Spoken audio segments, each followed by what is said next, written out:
Awesome. So welcome everyone to TNG Online Connect. So if you haven't joined in before, the whole purpose of this is to widen your TNG connections, not just to your local group or to your region, but across the country. So bringing in some education from guest speakers and from our members as well. So helping you just widen your network. And today, talking about guest speakers, we've got Tony, who is representing Cloudbase Print and Promotions. So Tony himself, he's been a long-standing member of TNG, part of the Ellerslie group. And what he's going to be chatting through today is offering solutions on how you can actually generate some more revenue for your business, promote your business, some tips and ideas. And as a business owner of 25 years, he's definitely got some experience in how to stay strong and keep a business going. So really keen to hear some top tips from Tony. So please take us away. Thanks, Dan. So Cloudbase Print and Promotions helps companies with cost-effective solutions for printing of their business stationery, their branded merchandise, and their branded apparel and corporate gifts. So we operate Auckland-wide. We've got customers in all the main centres of NZ, plus a few in Sydney and Melbourne.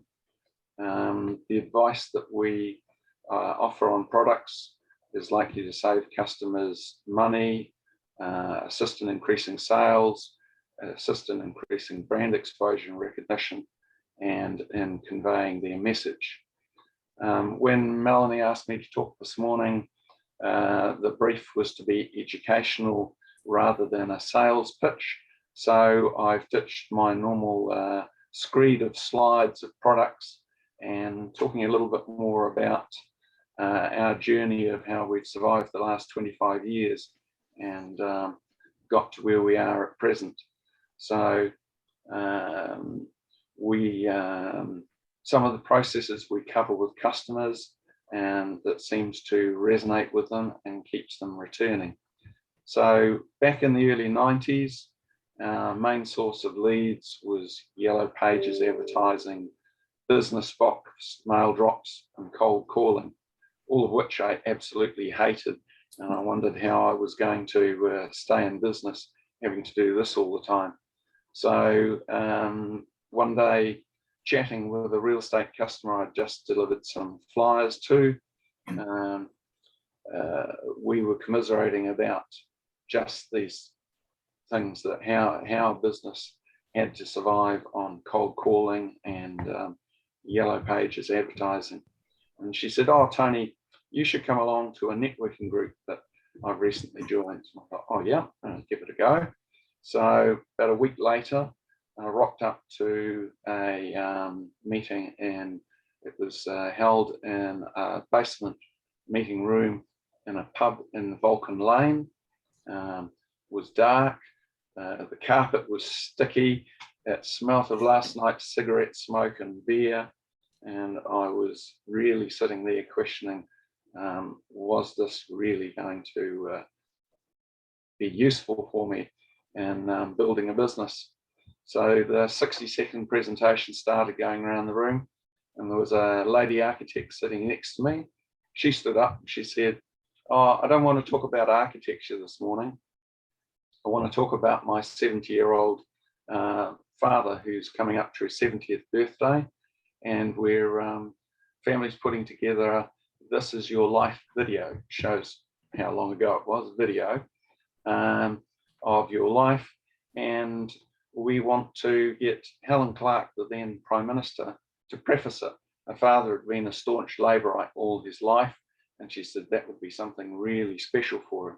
I sat there and I looked and I thought, wow, you're expecting the PM of the country to step off her treadmill and come along and preface your father's This Is Your Life video. And I thought, well, that's an impossibility.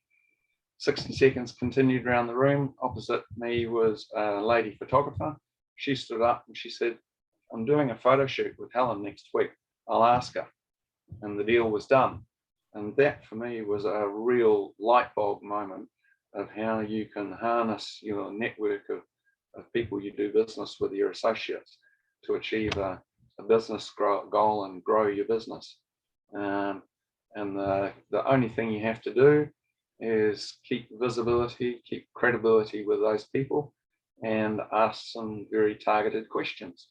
And so that was the start of my networking journey. And if I never ever needed a reminder of it, a couple of years ago, another equal as powerful example, we have a second business that also works on keeping presentation sharp. We supply garment steamers to mainly to the textile industry.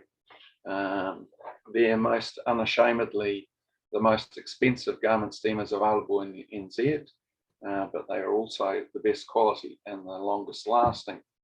So principally it runs through a separate website, www.steamers.co.nz, and it pretty much looks after itself. The business comes in through the website and we sell and ship the goods out. But getting the product into bigger chain stores such as Hallenstein's and Barker's and Glasson's and those sort of people does require some more targeted presentations. So for several years I'd been trying to get a foot in the door with Farmers Trading Company, but they're a very, very private administration at the top, and the door is very, very firmly closed. So wherever you go, if you go in and meet a manager in a farmer's branch and ask for an introduction, you'll get a very firm, leave your card, and if they're interested, they'll get back to you. So I was getting nowhere with that. And so I started asking at TNG meetings for an introduction to the National Visual Merchandising Manager for Farmers Trading. Several meetings, no joy. And then I asked at Ellerslie meeting, and Rowini Matthews, the real estate agent, said, "Oh, I know a designer who does some design work for their marketing department. I'll ask her." So Matty put me in contact with her. She put me in contact with the right person behind the scenes in Farmers. And now we're progressively supplying those machines into all the Farmers branches throughout New Zealand. So over the next 3 or 4 years, that will represent sales of about 70 machines, and that will be worth something in the order of about $80,000 plus just to us. So really the power of networking really pays dividends. So I've used those lessons to grow the Cloudbase Print and Promotion business for the last 25 years. I count amongst my customers like Auckland One Rail, who run all the electric trains, Bassett Plumbing and Drainage, infrastructure company on the shore, Perpetual Guardian, Martelli McKeag, Simpson Grierson, Fisher and Paykel, Jackson Industries, Nanihanga, among a lot of others. All companies that traditionally they would have a wall of secretaries, gatekeepers, and a big wall between you and the decision makers. But using networking introductions, we've reached directly to those decision makers, avoided the gatekeepers, and avoided the get 3 quotes mindset, and simply just have to turn up, present a sound solution and a cost-effective price, and we've been able to secure that business. So for a number of years now, networking has brought in 60 to 70% of our business every year. We've got a lot of repeat customers. I've got more than a dozen companies that I've supplied for about 18 years, and another group of companies that I've supplied for 15 plus years. So when you ask the question, what keeps those people, those companies, allegiance to Cloudbase? When there's something like 750 different companies in Auckland offer some or all of what we offer, I think it comes down to 3 things: the nature of how we operate, the range of products and services that we offer, and the little bit of a discovery process that we go through with customers. So from a layman's perspective, Cloudbase could be loosely described as a print broker, although we do a lot more than that. We're the front end and the tail end of the process in delivering a service.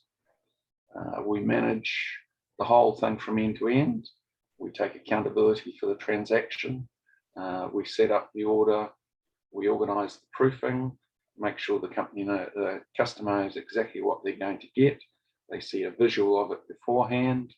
They sign it off, and they also have an absolute confirmation of what the final price will be. We supervise the production process, make sure of the quality and that it's going to be completed on time. We arrange its delivery, and obviously we're responsible for invoicing it. Behind us sits a series of teams of skilled and qualified people in those production teams in those factories, and most of them, we're in almost daily contact with them. So we're really just an extended part of their staff team. So what Cloudbase does, it covers a range of production services which would normally be offered by six or seven different companies. So we offer offset print, digital print, screen and sublimate print, embroidery, and laser engraving, plus a few smaller ancillary bits and pieces. So we have special relationships or distributorships with 6 different print plants and 6 different wholesale suppliers of product in Auckland, and then several with others elsewhere in the country. We place business with those factories in Auckland, and also, depending on the volumes and the speed of turnaround required, factories in China, Taiwan, and a little bit in Korea. So we sit down with the customer, we work out what the thing is going to look like. We have flexibility to match that to a production plant which will achieve that level of quality and the speed of turnaround, and can handle the small volume if it's a small order, I'd say 50 plus units, up to the large 20, 30,000 units. And then in terms of the discovery process we go through, I strongly believe that if you go online, it's very simple. You can go online, you can place an order online with somebody. You don't know where they are, but there's a little pretty picture there that looks good. So you place your order, or you ask your secretary to get some quotes on the phone. You give her a basic spec. It's got to be this size, this shape, 3 colors, etc., and off they go. That situation often shortchanges the customer. They either don't get the quality that they really should be getting, or they don't get value for money because nobody asked the questions and looked further afield. So by delving deeper into that requirement, we can often achieve a much better result or a much better cost. I'll give you a couple of quick examples. Auckland One Rail 10 days ago asked us to print a 300-page booklet, massive great thing, a couple of hundred copies of it, and they wanted it in full color. So I got them a price, and when I looked through the file, I thought, this is really interesting. This is really an internal document. So I went back to the lady and I said to her, is there a reason why you want to print it in full color? She said, no, we just always print in full color. So I said to her, am I right in thinking that this is an in-house document and it's not for public consumption? She said, yeah, sure. I said, well, would you like me to get you a copy for exactly the same, printed in shades of black? In other words, just a 1-color print. She said, oh, yeah. The upshot of this, we've just printed the job in 1 color. The saving to them, it's a big corporate, so it's not quite so compelling, but the saving to them is $2,500 plus GIST. So that's money that can be spent elsewhere. Maybe they'll come back and do some merchandising.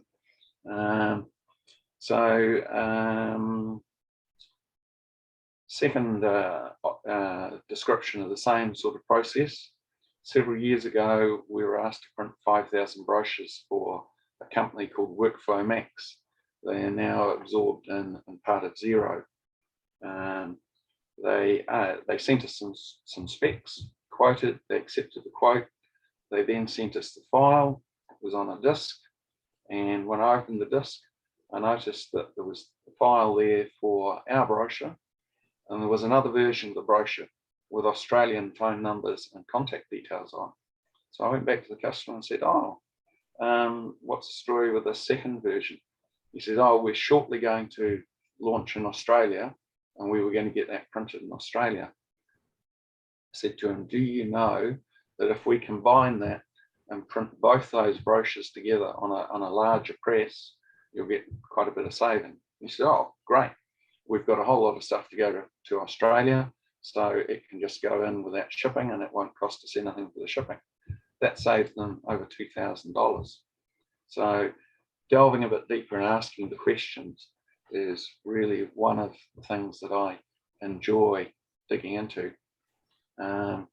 And then when it comes to the advice we can offer clients, I've got a number of clients that I work with that closely, that when they are launching a new sales campaign, they'll actually invite me to go in and sit in on their sales meeting and come up with some suggestions around merchandising.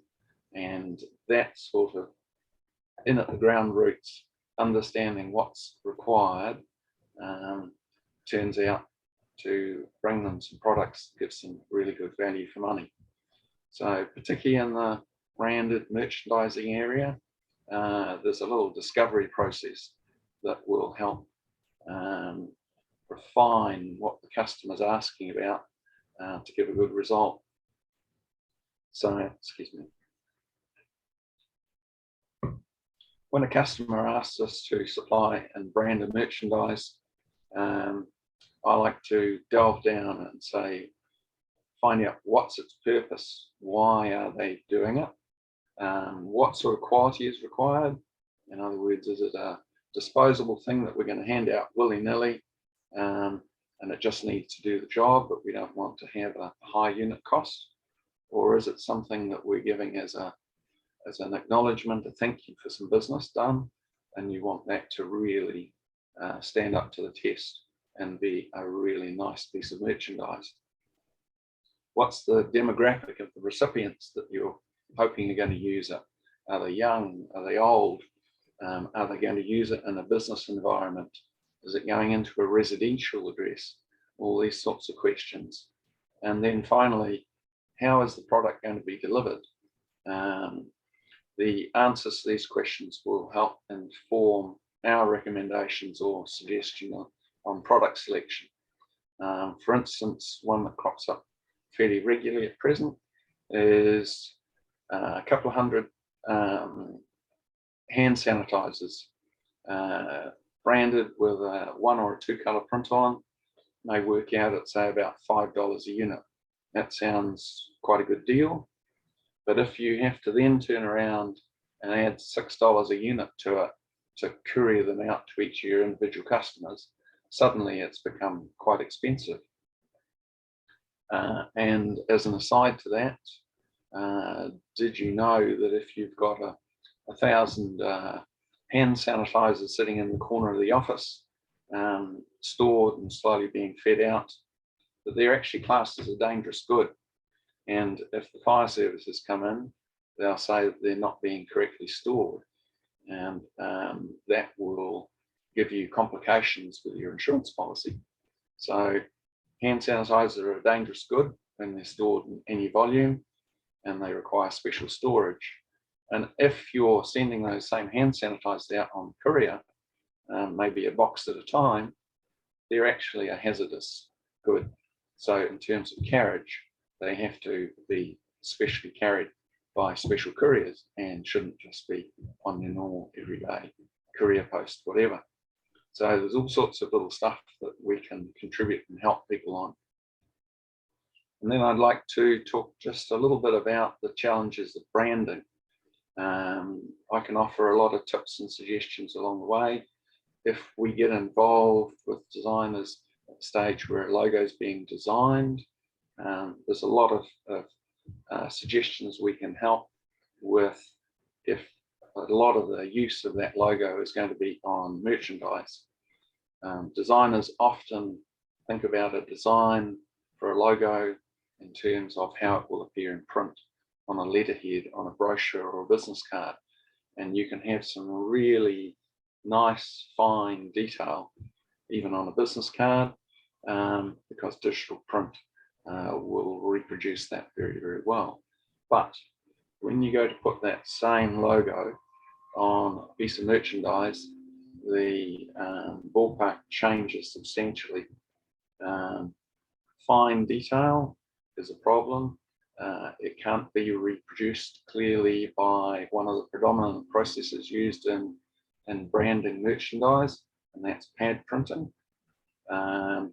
Or if you need that fine detail to be part of the logo, then it reduces your selection of options that you can use, because we have to find a product that isn't going to be pad printed, but is going to be digitally printed. So it will reproduce that fine detail.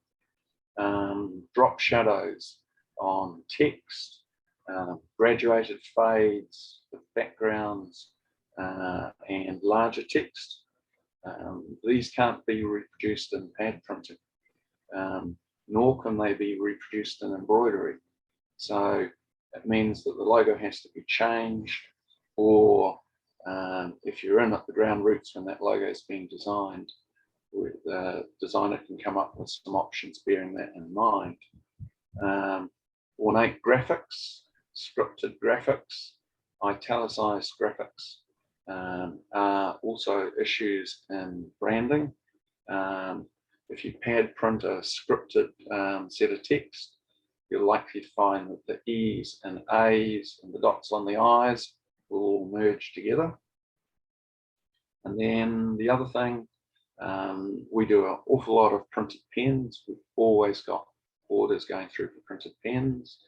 The usual print window size that you can put that branding on the pen is about 55 or 65 millimeters long by about 7 millimeters high. So when you reduce that lovely logo down to fit in a window that's only 7 millimeters high, all of a sudden it loses most of its impact. So these are things that often designers don't take into account when they set out to design something for a client. A hand sanitizer, most hand sanitizers will have a print window about 35 by 35 millimeters, and you can fit quite a lot in that. But if you've got some fine detail, like some that have crossed the desk in the last couple of weeks, is a lovely hibiscus flower with some beautiful stamens and so on. It looks lovely in print on a brochure, but you just can't reproduce it effectively on a small piece of merchandise. The grille of a motor vehicle, when you go to reproduce that again down on a piece of merchandise, it just becomes a blob. So these are things that need to be taken into account. Logos that are particularly tall, thin, or wide and narrow also, again, are challenges to effectively put into branding on a small piece of merchandise. So some of the advice that we can offer a client at the outset can be invaluable. So pretty much to wrap it up and not get you bored by just a verbal presentation, I'd like to suggest that the success that we've had from using networking combined with the our attitude that we have that we don't sell a product, we supply a service and the product is just the end result of that service.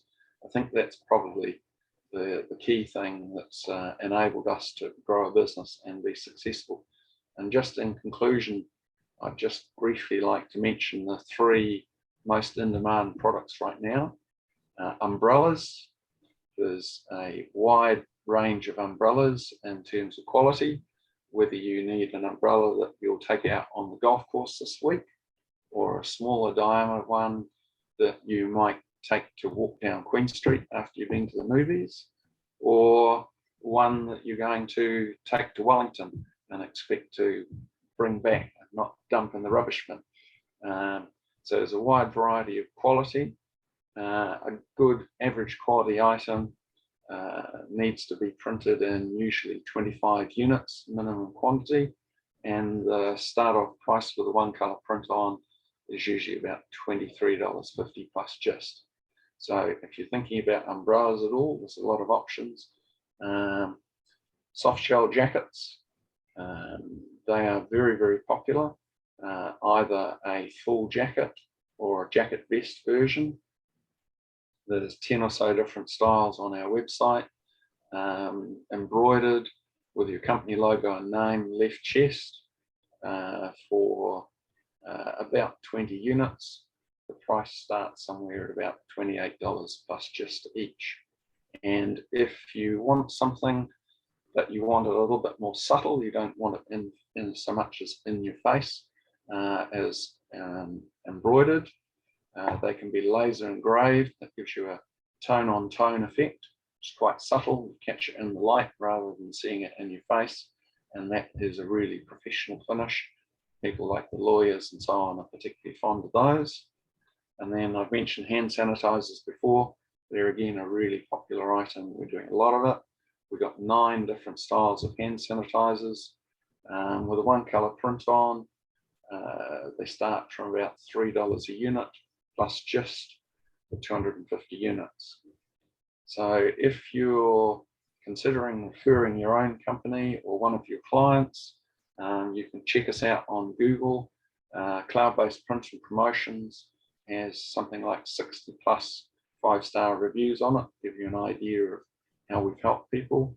And costeffectivecorporategifts.co.nz has a myriad of product on it that will come up with an answer, and always happy to sit down with you and delve deeper.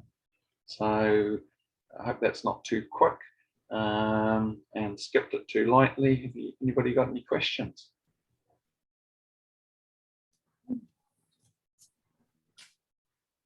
Thanks, Tony. That was great. I had a few people join in on the call. Any questions from the group?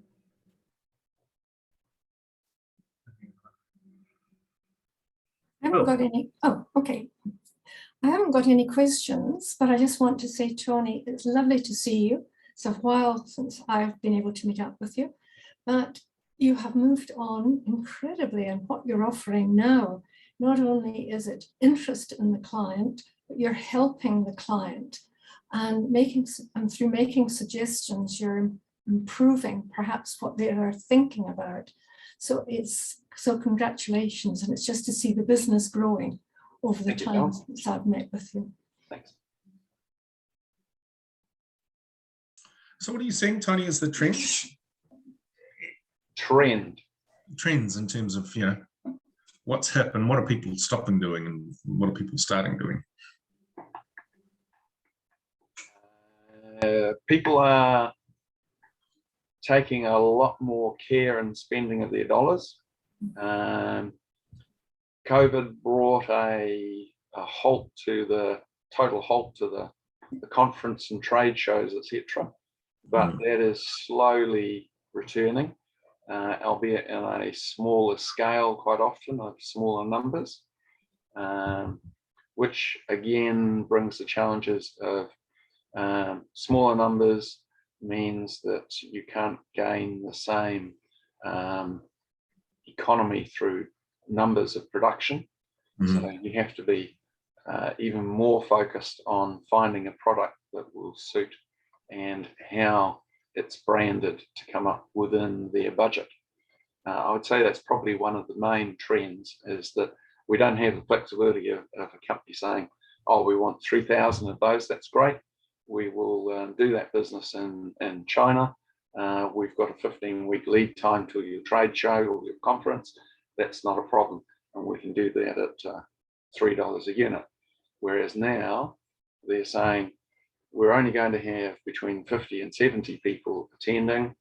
We want the same sort of item, and we want the same sort of budget, or our budget only allows for the same sort of price.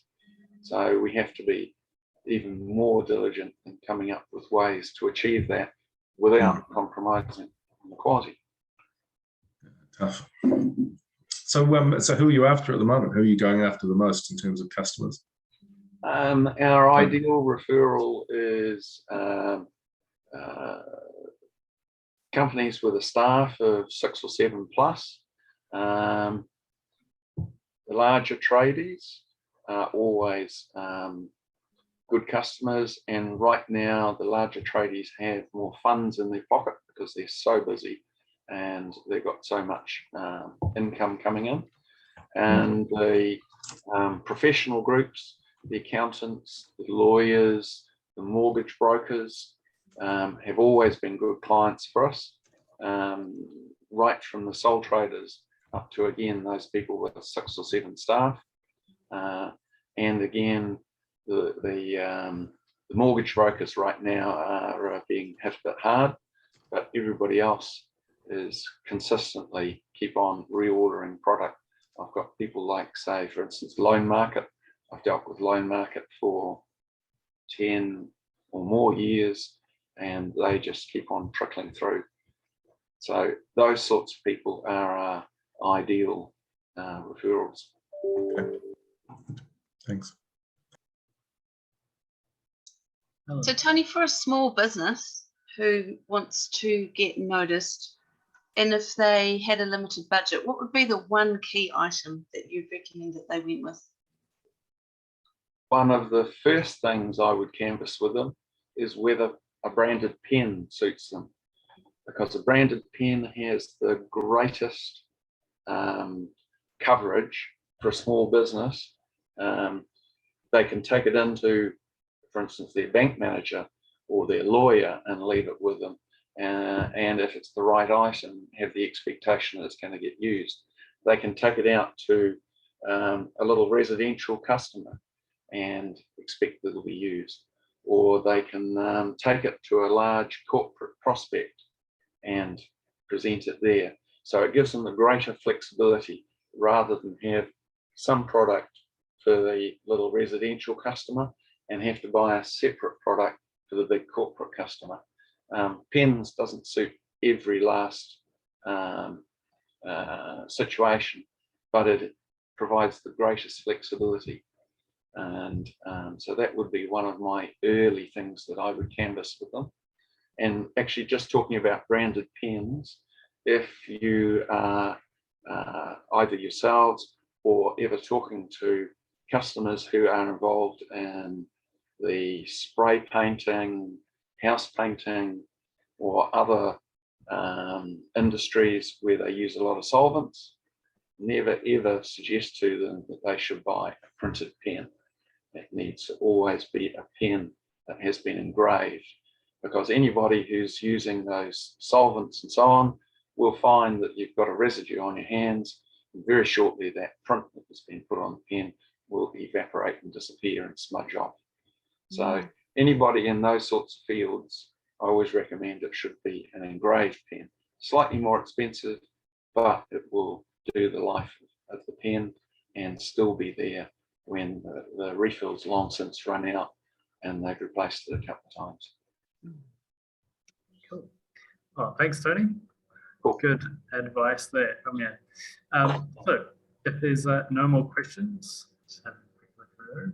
Cool. Thank you. No worries, Tony. Thank you. What we'll do is we'll do a quick wrap around the room. So just introduce yourself, tell us a little bit about your business, and then we can go off on into the long weekend.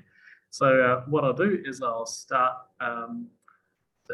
Sandy, you're the one smiling at me. Let's start with you. Hi, I'm Sandy from Better Bookkeepers. Accounts made easy when your numbers do matter.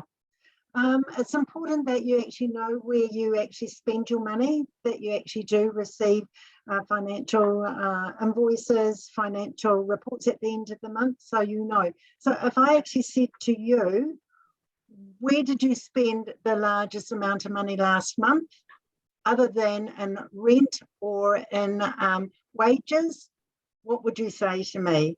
Or have you, the IRD has been doing a lot of GST audits because of end of financial year and they've put out a lot of money. I got a phone call because I adjusted a GST return February, March. Their accountant did not include their home office, and also did the RSP as an expense, not as a other revenue. So I spoke to the IRD on their behalf and I got the refund through. So I'm a person who has a finger on the pulse, is easy to be contacted. So I'm Sandy from Better Bookkeepers. Thank you. Thanks, Sandy. Phil. Hi, my name's Phil. I'm from Hitsend. We manage newsletters for people. So often, well, newsletters is one of the most cost-effective ways of marketing for small businesses, but often business owners just don't have the time to do it. So we create strategies and then manage the whole thing for our customers. Yeah, so that's Phil from Hitsend. Cool. Thanks, Phil. Wayne. Yeah, hi team. Wayne Cooney. I'm a insurance advisor based in Cambridge. Been part of the Cambridge T&G group for 2 years since I launched my business, and it's been a really, really good journey with them as I've grown my base. But I do full commercial insurance and domestic insurance, work for a brokerage called Cactus and Blanket Insurance. And so we're able to cater to pretty much anything out there around fire and general cover. I'm excited to be working with a number of mortgage brokers, real estate agents too, where they refer clients through to me for cover. And we work predominantly with Endo for just our domestic cover. They've got an extremely good set of policies. We're the only brokerage in the country that actually has their 2-tier policy options, and the standard very good for that everyday cover for your homes and vehicles and contents. The more comprehensive cover is great for those with investment properties and rental properties, landlords, etc. So it's been an exciting journey. 2 years yesterday with Cactus, and I'm having an absolute blast. It really is ticking all the boxes for me, and it's going very, very well. So look, if you've got people looking for insurance, domestic or commercial, I welcome a call at any stage. More than happy to provide non-obligation quotes to them and see where it goes. So thank you very much. Exciting times for me, and I continue to really appreciate the T&G group and all it does for me. Thanks very much. Bye for now. Thanks, Wayne. Ishak. Hi guys. So my name is Ishak. I'm from Bring It, provide key support services for businesses around New Zealand. So support to cloud computing, IT infrastructure, and we also do cybersecurity and costs. So those business support. Yeah. Cool. Thanks, Ishak. Helen. Helen Mitchell of Kennis. The very strong focus of my business is value. We're in the process of finalising the complete setup of this, and I'm working with Nigel, many of whom you actually will know. And we hope to have it up and running very shortly. There are a range of parts to that, but value within the business is tremendously important. And I'm not just talking about the value that the owner gets from it, or the value that you might give to your customer. Value is much wider than that, and it's going through all the processes of generating greater value in your business. So he finally caught up with me and said I should be into this, which I had laid aside over many years because everyone used to look blankly at when I was talking about something called intellectual capital, and they would just walk away. So same with that, with knowledge, but it's a very important part of the business. So this is what we're developing at the moment. So while I'm not 100% started, we hope to be up and running in another few weeks' time. That's Helen Mitchell, Kenneth 2021. Awesome. Thanks, Helen. John. Hello, everyone. I'm John Randalls. I'm a business coach and advisor. So I own a marketing agency that I've been running for 13 years. And maybe you can relate to this. In the first 7 or 8 years, we were working very hard, bringing in lots of clients and not making any money. And it was incredibly frustrating. And we had a business coach come into our business, and within the next 12 months, just by putting some, I like to call it putting rhythms in place, transformational change to our business. And I'm at the point now where I've been able to step out of the business. It's still running. And I'm looking to help other business owners, you know, try to achieve something similar. So yeah, if you know of anyone who feels like they're just grinding and they're not getting it out at the other end, please feel free to tell them to contact me. And I've just joined the Ellerslie TNG chapter, and I can see some familiar faces. So, hey team, see you next week. Cool, thanks, John. So there's me. I am Dan, so I run Ingot Digital, which is a design studio. So we're commonly building custom websites and designing brands for businesses. But so often when businesses are actually trying to create an online presence, there's a lot of strategy, a lot of thinking that needs to be done before the pixel hits the screen.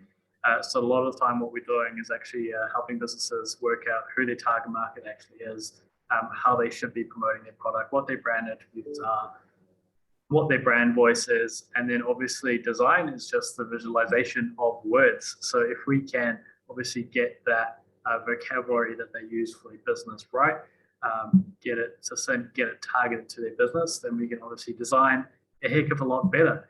And then that's where we can obviously get creative and start designing some cool things on the web. So that's the space we work in, working with businesses to help them better understand themselves and their customers so they can actually better pitch what they do online. And then we can design it for them. So that's me, Dan from Ingot. Melanie. Thanks, Dan. So I just want to say thank you so much to Tony for presenting today. And Tony's been a member with us for many, many years. And I know he's very, very well known and very well liked across the whole TNG community. So I'm sorry I threw you a curveball earlier in the week, Tony. Tony usually has a very slick 10-minute presentation ready to go with slides and all his promotional products. And I said to him, we want to hear about your journey in business and how you've developed your business and your ethics. And I have used Tony personally many times. And I'll tell you just briefly about one of my experiences. I was on the committee of a rugby tour, taking 48 children to Australia for 2 weeks. And my task, or one of my tasks, was to produce lanyards. So we had these lanyards printed. They were all different because they had to have all of the personal details of the individuals on them. They had to wear them around their necks in case they got lost. And I mucked up and I got the measurements wrong for the lanyards. So Tony printed these to me, and as you know, you get down to the 11th hour, the clock's ticking, and I needed the lanyards, and I got them and they didn't fit. They weren't right. You know, after sales service is fundamental, and customer service. Tony didn't make me feel bad at all. He just got on with the job and got them reprinted in record time and out to me so that I could actually meet my deadline. He made me look good without making me feel bad. So Tony, your service, I can say, is absolutely 100%. So thank you. And also thank you for your commitment to your TNG group. I know your members all use your products, but I know in return you also use their products. And that's what it's all about. We're all here to help each other to grow our businesses and to support them. And when I first spoke to you a couple of weeks back and you said, oh, you know, we've had our house repainted, we've had rooms redecorated, we've had new light fittings, we get our lawns mown, we use an IT company within TNG, our car service, the website, wellness products, emails, ant problems, bug king. You know, amazing. What an amazing story of give and take. So, Tony, thank you very much. I'm absolutely delighted to be able to showcase your business today. And I absolutely encourage everybody to have a look at costeffectivecorporategifts.co.nz and contact Tony at Cloudbase Print and Promotions. Thank you. Awesome. Thanks, everybody. Yeah, once again, thanks, Tony. If you want to get a recap of the session today, there will be a recording on the YouTube channel for TNG as well. Otherwise, there will be another session in a fortnight, and that will be at 10:30 on a Friday. So otherwise, thanks everyone for joining in today, and enjoy your long weekend. Yes, have Thanks, a great Dan. weekend. Thanks, Millie. Thanks, Tony. Okay. Excellent. Lovely to meet Right. everybody.